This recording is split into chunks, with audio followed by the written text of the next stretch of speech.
What?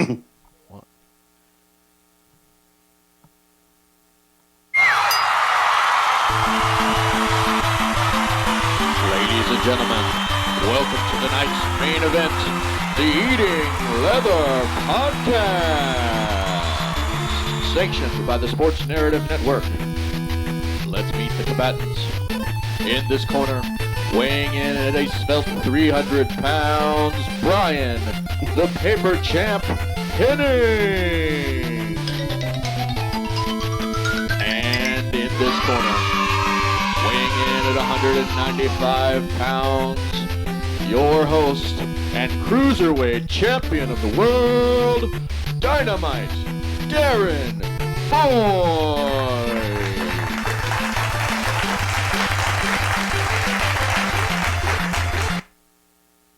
All right, and here we go, right like this.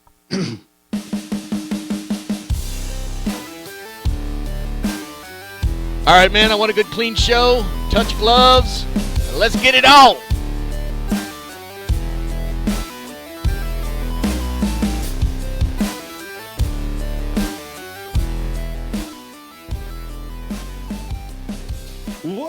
Welcome to the Eating Leather Podcast. I'm your humble host, Dynamite Darren Boyd. I'll be joined by my co-host, the paper champ, Brian Henning, here in just a second, and our esteemed producer, Mr. Jeff Bowers, the one and only sports narrative. But tonight, gentlemen, it's all about our special guest, so we're going to run through the introductions real fast and get to our special guest, who's kind enough to join us and is going to provide lots of entertainment for us. Fighting out of the red corner, the paper champ, Brian Henning. How are you, sir? I'm doing well, Darren. How are you? Outstanding. It's a Friday. We made it. We made it. How are you doing today, man? Oh, it's good. Lots of boxing news we'll touch on and get with our special guest about here in a second. Mr. Bowers, our esteemed producer. How are you, sir? Doing well. Just hustling home from work and happy to be producing this little show and having a wonderful, wonderful guest here. Well, we can't thank you enough, and no one wants to hear from us, so we're going to get right into our special guest. He is a legend, a radio legend, does ring announcing, has a show on 96.7, 1310 The Ticket, Sunday mornings from 7 a.m. to 9 a.m. He is the only guy that actually talks boxing in the DFW market. And every Sunday morning, I go to Whataburger and get my 2 bacon taquitos with extra crispy bacon just for him. And I listen to him right before I go to church. The one, the only, Mark Elfenbein. Elf, how you doing, sir? Man, I'm great. I appreciate you guys asking me to join you and look forward to it all day. We are honored that you're gracing us with your presence, and we'll get right to it. Thrilled to have you. Thank you for coming on. You bet. Brian, fire away, sir. All right, let's get right into it. So I did want to start out and ask, around what age did you become interested in boxing? And do you think you could point to maybe 2 or 3 moments or events, that really sparked your interest in the sport? So early on, I was born in Houston, and my family was born in Brooklyn. But I knew at a very early age, my grandfather was the ring announcer at Madison Square Garden for 45 years. Amazing. But I never got a chance to see him do what he did. I remember vaguely being up there in Brooklyn and seeing my grandparents and my dad's dad. But he passed away when I was like 5. Oh, wow. But immediately, my father had always told the stories and, and the pictures and this and that. So boxing, I immediately had a love for boxing. And when I found out he was ring announcer, I was like, okay, I'm totally locked in now. Absolutely. And Ali, That had the old drop-down microphone, didn't it? oh, yeah. Yes, sir. And so I immediately was a Muhammad Ali fan. I mean, Ali was my idol from day one. But I was trying to find out a little bit more. My grandfather and my dad showed us all the pictures I was showing you guys earlier. And he was actually a fighter and then became a ring announcer. And he went by the ring name of Al Mitchell. He didn't use his, back in even I learned this early in radio. I was told 2 times you can't use Elfenbein. Oh, And wow. you're like, what do you mean I can't use Elfenbein? They said you have to use a different name. And so when I was in college at Texas and I got a job as a DJ at 18, I was Mark Jeffries. I had to use my middle name for almost 2 years. Oh, wow. Yeah, I was not allowed to use Elfenbein, and I couldn't understand that. And anyway, but back to Grandpa.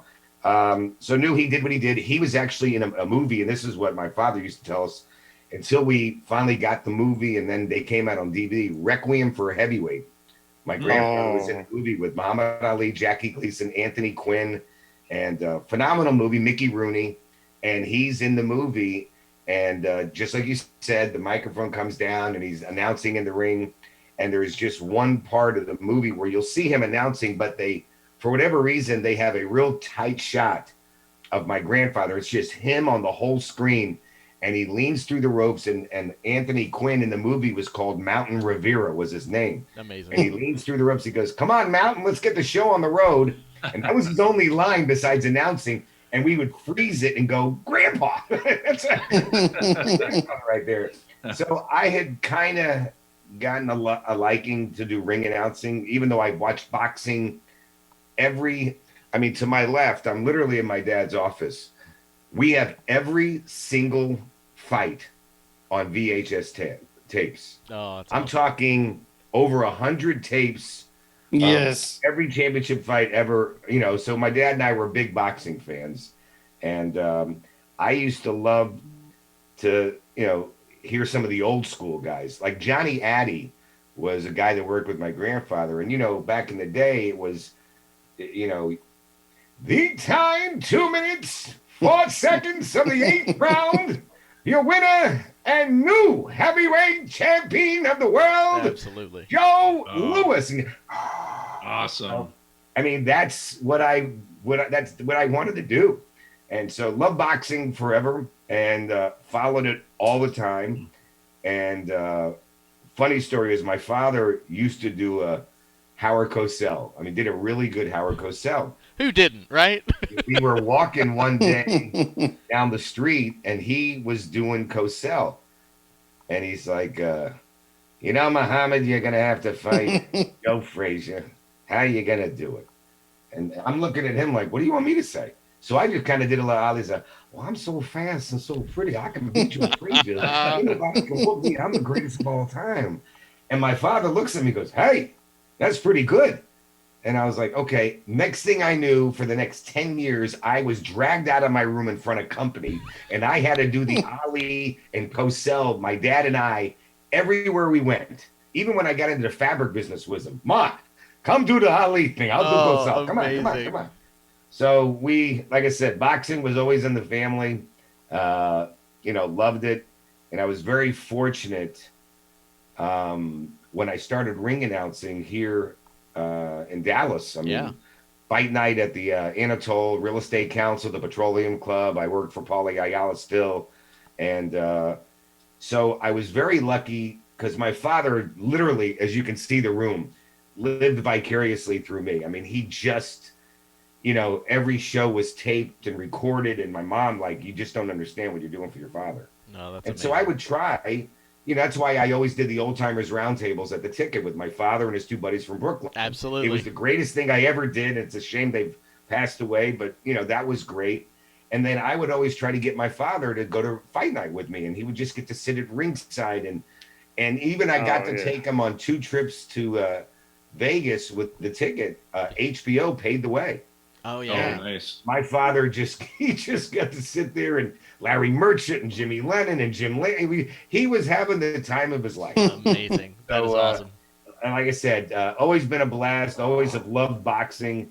And once I started ring announcing, doing that, I think while he was alive, it was just kind of full circle for my father. He saw his father growing up in the garden, and now his son was doing what his dad used to do. And it was kind of cool. And so I just tried to keep it going as much as I could, and just love the sport. Absolutely. Well, I got to ask you about your black tie event you had on February 27th at that brand new Dickies Arena, and you were ring announcing that. How'd that go, sir? It was great. I've never been to Dickies Arena. Wow, what a great facility and great venue for boxing. I've done it at the Sendera Center. I've done it in the downtown arena in Fort Worth a few times and a couple other places there. and Paulie's done a lot of boxing stuff over the years, and him and his wife Letty are terrific, and so I'll always help them out when I can. He has a really nice fundraiser called Punching Out Parkinson's. Yes, sir. And he does that every year, and I'll always, anything I can do to help him. Matter of fact, I just got an email from them that it was supposed to be coming up next month. And I guess since Governor Abbott said we're opening up everything to everything, Yep. they've had to actually cancel it and push it back a few months.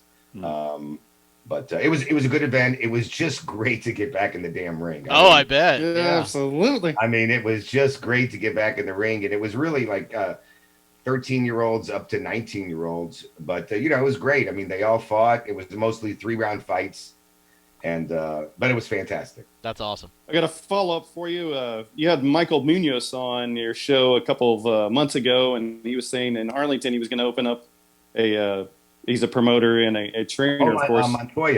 Montoya. I totally slaughtered the name. I apologize.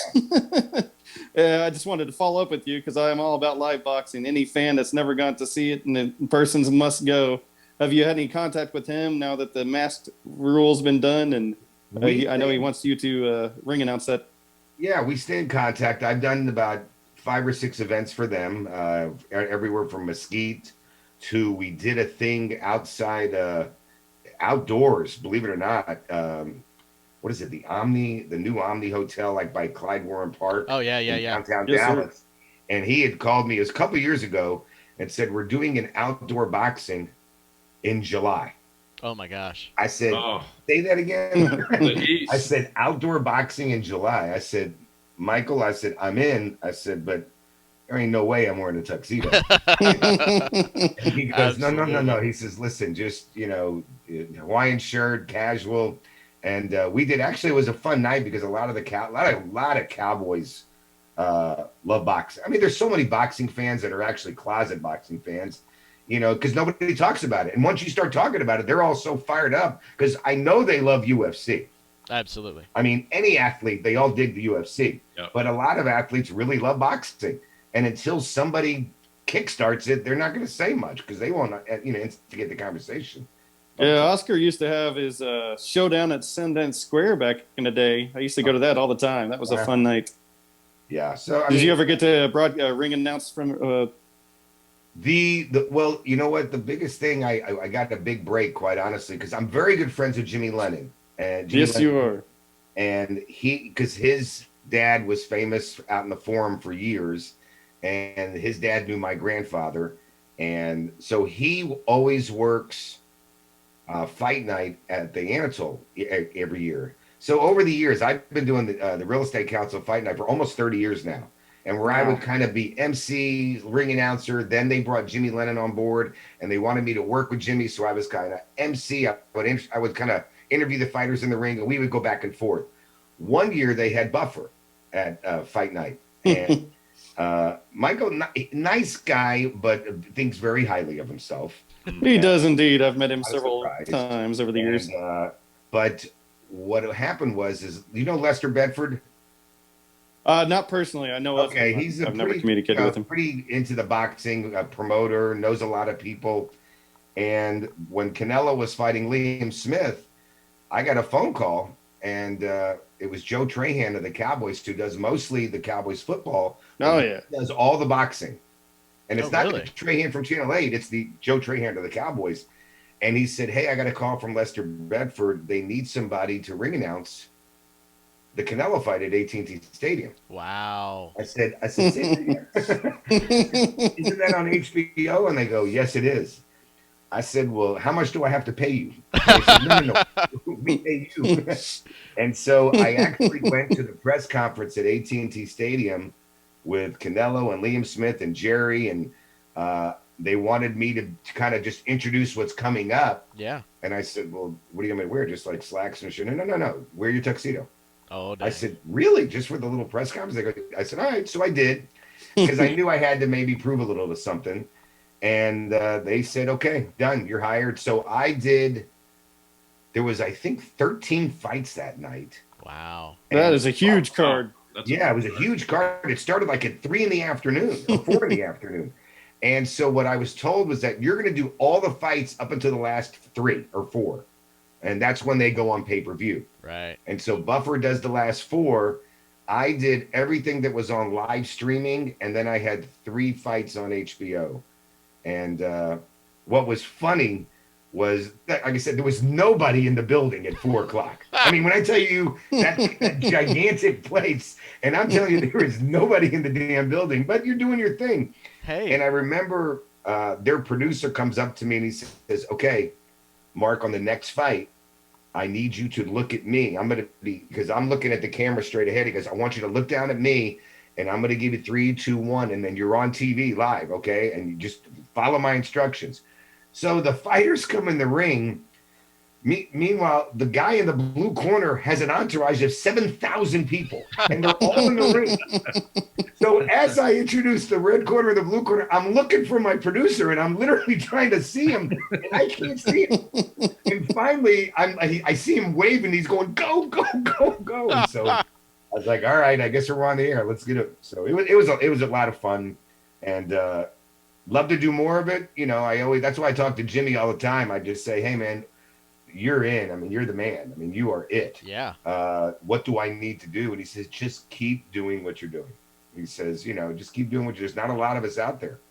He says, you know, and somebody's going to get sick one day, and you hope they call you. That's awesome. Now, I know Brian has a question for you in regards to the foundation in Dallas that you're associated with.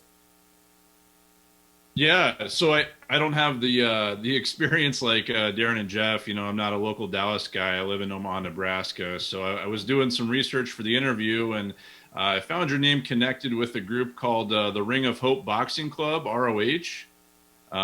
In doing some brief reading here, that sounded like a pretty cool organization.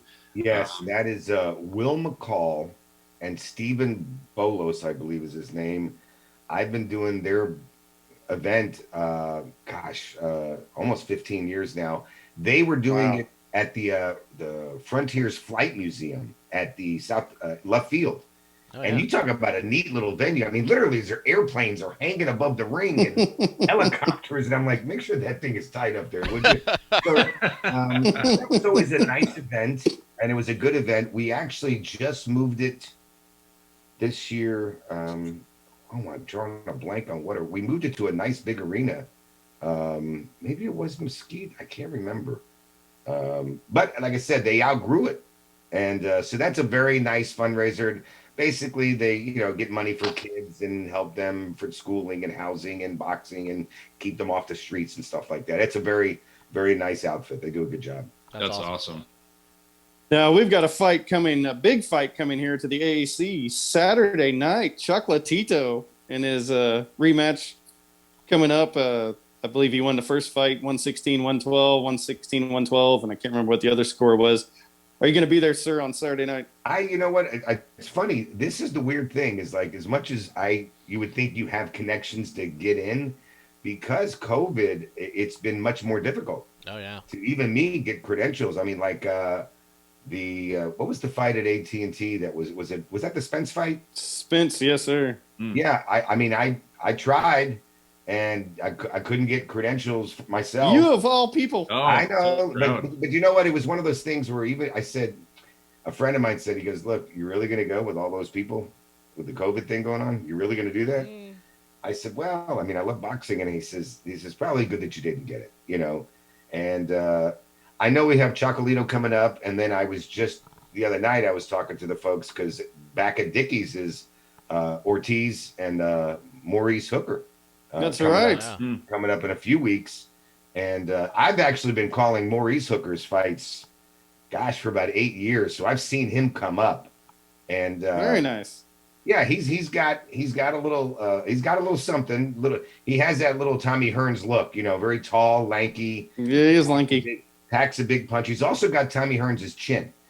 Oh. That's never a good thing. That's not. not You got the great. glass jaw. If you catch him, you can start counting Z's pretty quick. Oh. Now, one thing I got to ask you is, did you have any interactions with Curtis Cokes, the trainer from Home of Champions? Yes. Okay. Curtis was always at fight night because Steve Crossan who was kind of the head of the whole fight night. He puts all the boxing together. Crossan's background, pretty cool, was the referee for many years, was actually the referee when Larry Holmes was beating the crap out of Randall Tex Cobb. And Cosell was calling the fight, and Cosell was screaming, "This is a joke. Get the referee out. The fight should be stopped." And so that's Crossan's like famous thing is he was the referee that never stopped the fight. But then he became president of the WBC for a few years.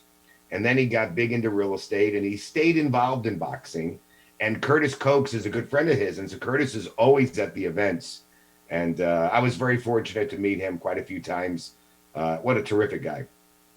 Well, he trained my most failed heavyweight prospect of all time, Ike Ibiabuchi, who should have been a mega superstar. I remember Ike Ibiabuchi Yes, sir. fought at Fight Night years ago. He should have been. Yes, he did. He was a big, strong, dumb dude. Yes. Well, we have a family show, so we can't tell about his demons on the air. But Yeah, he was undefeated. He threw 80 punches around, took a punch like a champ, and should have been a mega superstar. And it's sad it never came together.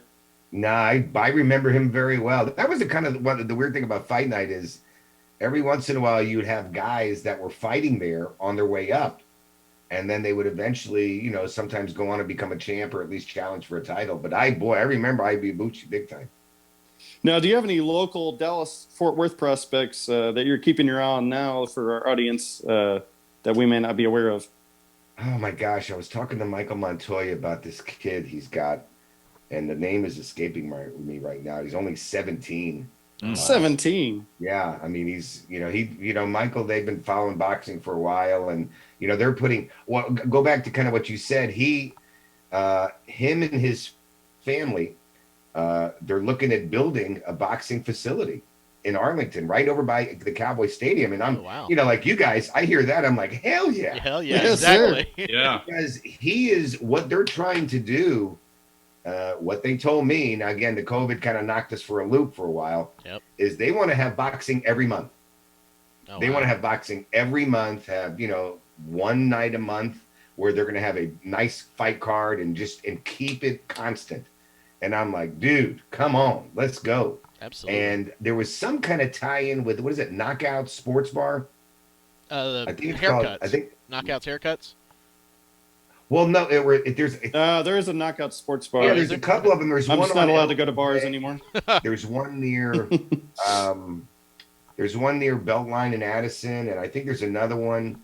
But I met when I did a boxing event for them in Mesquite, and I met this guy that was the head guy. I mean, he owns all the knockouts. He's trying to build a thing in Vegas. I mean, again, you hear things, you're gonna have to cut it in half. Right. But Montoya said that's what they're trying to do. They're trying to get it going.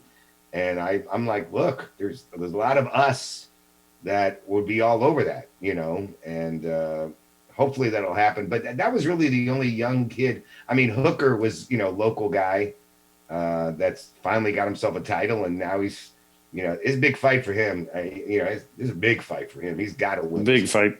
Yeah. Have you ever watched 18-year-old top-ranked prospect Xander Zejas yet?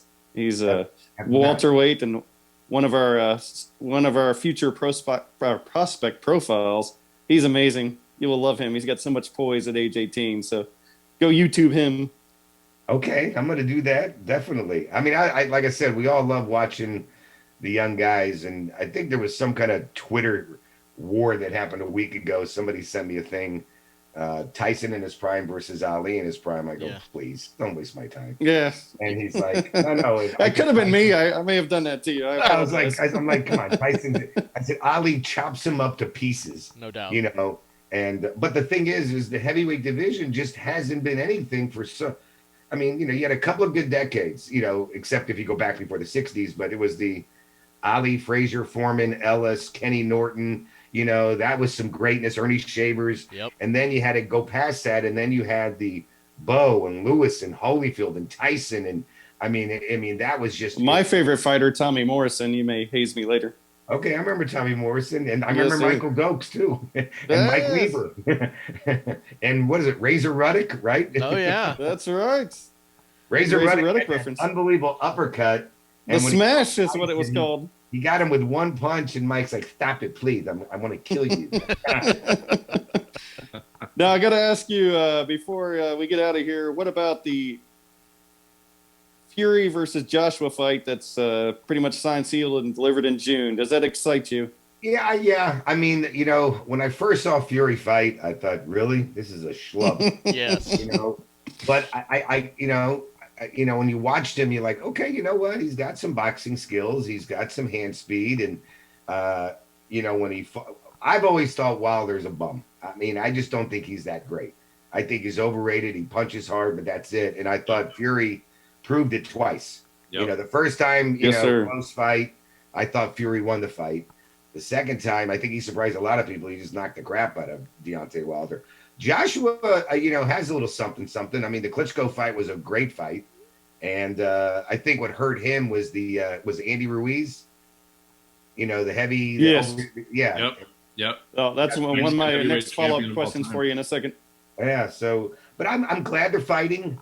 It's nice when you have two guys that are kind of at the top of their game that are gonna fight each other. Yes. And that's the thing that's so frustrating about our sport is everybody's so damn worried about the record. Jeez, just fight the best guy and let's go. Amen. Amen. Mark, that's one of Now, the things. speaking of Ruiz, we've got Ruiz Areola fight coming up on pay-per-view for $75. That is, if I could find my USA Tuesday Night Fight hats, that would have been USA Tuesday Night Fight main event worthy. Yes. Even though the undercard's stacked, I just can't justify shelling out Yeah. $75 for that fight, sir. Oh. No, I'm not. That will not. Look, Areola's been around. He's done. I mean, Yes. Ruiz might have a little something if he gets in shape. I mean, because he's got skill. I mean, he really he does. hand speed and he can throw combinations. Areola it depends on how much he's getting paid if he's going to show up. That's Mark, a very He's good slim and question. trim though. He's been posting photos on Twitter. He looks like he's in good shape now. I'm not paying. yeah, exactly. Amen. Oh, Mark. Now, I'd be remiss if I didn't ask you because Oh. our buddy Brian here is from Omaha. Oh, yeah. And we all want to see more than anything is Spence versus Crawford. I don't think it's going to happen. I think it's going to be another Riddick Bowe, Lennox Lewis where they never fight. But how would you see that fight going down, sir? Well, Crawford's great. I mean, I think we saw when he took care of Kell Brook. I mean, it's funny. You'll see, and Ali was the king of this. You see a guy, you look at him, and you go, oh, wow, he looks in great shape. And he's saying all the right things. And you're like, maybe. And then, Terrence Crawford's like, really? Let me just take care of business. Errol Spence I've known for a long, long time. And I'm very good friends with his trainer, Derek James. who was Yes, the that's a trainer great for interview. Harlow Brothers. And Derek actually, this is about, because I used to have Errol Spence and Derek come in studio with me all the time. And that's how cool they were. They would literally come in studio. Errol would bring his father and himself and Derek, and we just talk about boxing and stuff. Since Errol has gotten to where he's gotten, and again, my opinion, I think it's gotten to him a little bit in terms of, you realize when somebody starts hanging with a different crowd. Errol was a very laid back, subdued kid. And all of a sudden, we're seeing him at the fights, and I mean, he's got more gold than Mr. T. Yeah. And I'm thinking to myself, okay, there's a change in Mr. Errol Spence Jr. I know he can still fight. If they fight, man, that's the one we want. I mean, that's a great fight. And Absolutely. one thing with Errol Spence that I've been impressed by is he'll fight you. I mean, he'll box you if he has to, but he's not afraid to fight. And but that's the same thing with Crawford. That's why we want the fight. Exactly. Yeah. I mean, it's like, come on, what the hell are we waiting for? And Styles make fights. That's what we want to see. geez, I mean, so that's one that just I don't know what the hell we got to wait for. It's ridiculous, but there's a lot of good young guys out there right now. That's one of the things about, like, with all of the COVID stuff and all of that how, you had the Top Rank and they go in the bubble and they did all of those things, and, like, it really became more accessible. It went back to TV. It went back to just being on ESPN for all day. And somebody like me that's more of a casual boxing fan, that was great. That's how these two guys kind of roped me back in, is because it's accessible. I don't have to pay the money. It's there, and I could watch, and I could see a guy like Edgar Berlanga, who is now personally my favorite fighter, yes. because he's just a monster. And Yeah. watch that dude. I remember as a kid watching as Darren said, the Tuesday night fights, and watching 18-year-old Mike Tyson coming up, and that's how I fell in love with boxing. And I think, look, I mean, even with the pandemic, sports died. and then boxing slowly started to come back a little bit, even though there was nobody in the arenas. And now the last several months, I think it's picked up a little bit. I mean, with Valdez with the big win recently, that was Absolutely. impressive as hell. Oh yeah. Here's Stevenson doing what he does. I mean, when Gervonta Tank Davis knocked out Leo Santa Cruz, that stunned me. Ooh, yeah. Oh I mean, yeah. I wasn't stunned that he won the fight, but I've never seen Santa Cruz hurt, and he No. sleep. Vicious uppercut. He starched him. Oh my God, that was fabulous.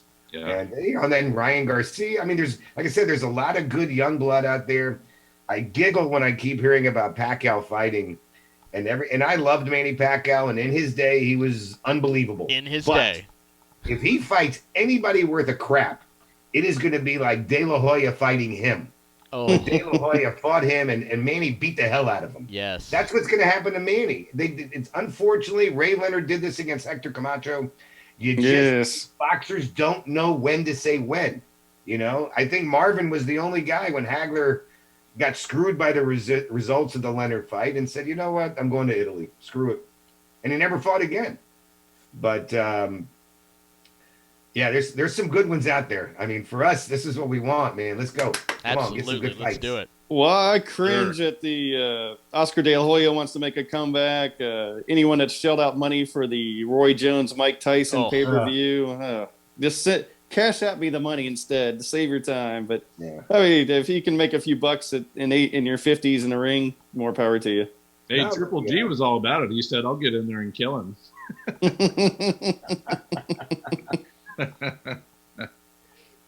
Oh, that's fabulous. All right, boys. Well, we can't thank you enough, sir, for jumping on. This is amazing. This flew by so fast. And Hey, man, anytime. Love boxing and always will. We'll always support it and promote it. And for those of us that enjoy it and love boxing, it's so funny because, like you said, when a big fight comes about, it's like they come out of the closet. People are like, oh, my God, all of a sudden, I didn't know you like boxing. Oh, I love boxing. Yeah. And it's like, okay. And granted, when everything became pay-per-view, that was tough. I think that really knocked a lot of people's socks off. And, what was it? The PBC that did this for a while, and then they kind of went away, and you weren't having to pay for fights anymore. You were getting them free. But then you realize they didn't have a ring announcer, which I thought was bullshit. You know what? I'm not supporting you guys anymore. Exactly. Give Elf a call, man. He needs, he wants a gig. He's only got 4 other jobs, right? Well, PBC was a terrible business model. They invested billions in it, and we're out of business. What, in a year and a half, Elf? I can't remember. It was pretty quick. It didn't last long. I think they had the fight. It was Miguel Cotto was fighting Kirkland. Actually, yeah. Yeah. As a matter of fact, I was at the press conference and I was supposed to ring announce that one Oh, nice. in Frisco. I had the gig, and then what is it? Kirkland broke his nose in training, and they canceled the whole thing. Oh, And man. I'm like, God. But you know what? Like I said, for us, there's a lot of good stuff on the way. Like I said, Chuck Lido coming up in a week, and then of course you got Maurice Hooker coming up, and then I know there's some big fights on the horizon, and that's all we want, man. Just keep bringing them. Let's go. It's coming. Absolutely. Well, we can't thank you enough for jumping on, and we will definitely continue to reach out to you. I know we tweet you all the time, and you're awesome. You respond to all your fans, and I will see you or listen to you Sunday morning at 7 a.m. for sure. Well, just shoot me a text or a tweet so I can remember to give you guys a shout out. Say how Excellent. much fun we had. Absolutely, This is man. amazing. Before we sign off, can you tell our listeners where they can find you online and where they can listen to your I new appreciate that. Extra Crispy Just, podcast? at Sports Radio 96.7 now and 1310 the ticket. He's got it. Every Pat's Sunday, got him 7 already. to 7 to 9 a.m. And then believe it or not, I've been asked, oh my God, 9 times in the past 3 or 4 years to do a podcast. And Ralph Strangis and I were supposed to do one. And we kind of, after a while, we were talking to each other and we had lunch. I said, we can do this in our sleep. He goes, I know. Yeah. I said, I have a question. He goes, what? I go, how do you make money? He goes, that's the problem. But make a long story short, I got approached by a kid that I coached in baseball. He now plays hockey for the San Jose Sharks. And he's Nice. been in the NHL for about 8 years. He called me a few months back and said, hey, I have a big investment group and they started a media company. They want to do a sports podcast. I thought of you. And I was kind of like, I don't know, because you always have to kind of cut things in half. But company called Opulence Media Group, and one guy lives in New York, and he hired a producer for us out of Michigan, and Roy White, who was at the Fan with me for a while, Yep. and Yep. so he's on the show with me. So we do it, and it drops tomorrow. Wait, what's today? Is today Friday? Today's Friday. Today's Friday. Yes, sir. It dropped tonight. Actually, it drops every Yes. Friday. Okay. And, so that's fun, and it's at Extra Crispy Pod. It's called Extra Crispy. Extra crispy. You can probably find that in all of we your figured we'd find podcasting. Well, Apple, we need to reach Spotify. out to that media. Yeah, I was going to say, vendor and see if send they're us our interested in send a them our boxing number. podcast. Yeah, we'll go ahead and we'll definitely be I'll compensated. send you the information. Yes, sir. Exactly. How do we mute Jeff? Oh no. Oh no. All right, Well, fellas. thanks again, sir. Anytime. Stay well. Go Stay back healthy. to watching Likewise. Coming Thank to you so America much. 2. Did you get to watch that yet? Awesome. Our DFW audience will get that reference for sure. Yes, Exactly. just taste the soup, baby. Taste the soup. Thank you, Mark. All right, y'all have a good night. All You right. too. Thank you, sir. Thank you. All right. Let's we'll take him off of there. Excellent. All right, boys. What do we think? That was Wow, good. That was awesome. That was fun. That was fun. That was lots of fun. 40 minutes. I told you, B. He was just going to flow.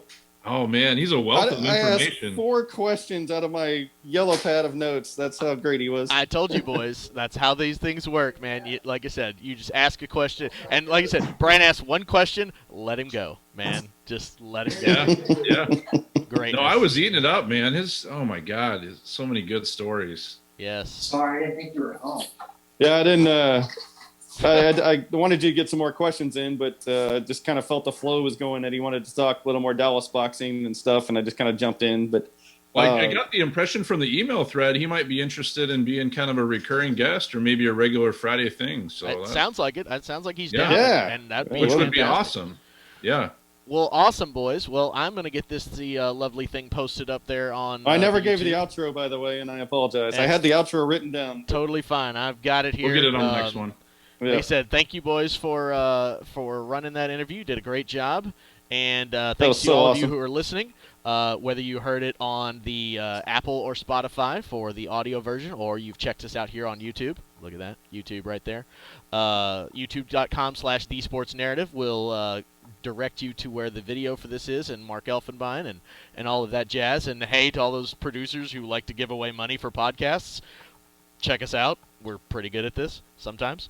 And otherwise, like I said, you can find us at Sports Narrative for myself, and I'll put that up there for me. And at Darren Boyd for Darren Boyd 13 for Mr. Boyd, and of course at Skull Huskers for Mr. Brian Henning. And you can of course tweet the show at Eating Leather Pod on the Twitters. That's the best place to get us. These boys running that site and doing it well. So again, I guess we will talk some actual boxing here on our next episode. So come back, join us with lots of boxing news out there, and so we will discuss that on the next episode. Until then, for the great Mark Elfenbein, Brian Henning, and Darren Boyd, I am Jeff Bauer saying be safe, be well, and you guys have a wonderful week, as I have to now figure out which button to push. Oh, you see how things are yelling at me? You see how this works? Good Lord. All right. I didn't know we were still in the air. Amazingly, we kind of are. Now nothing's playing.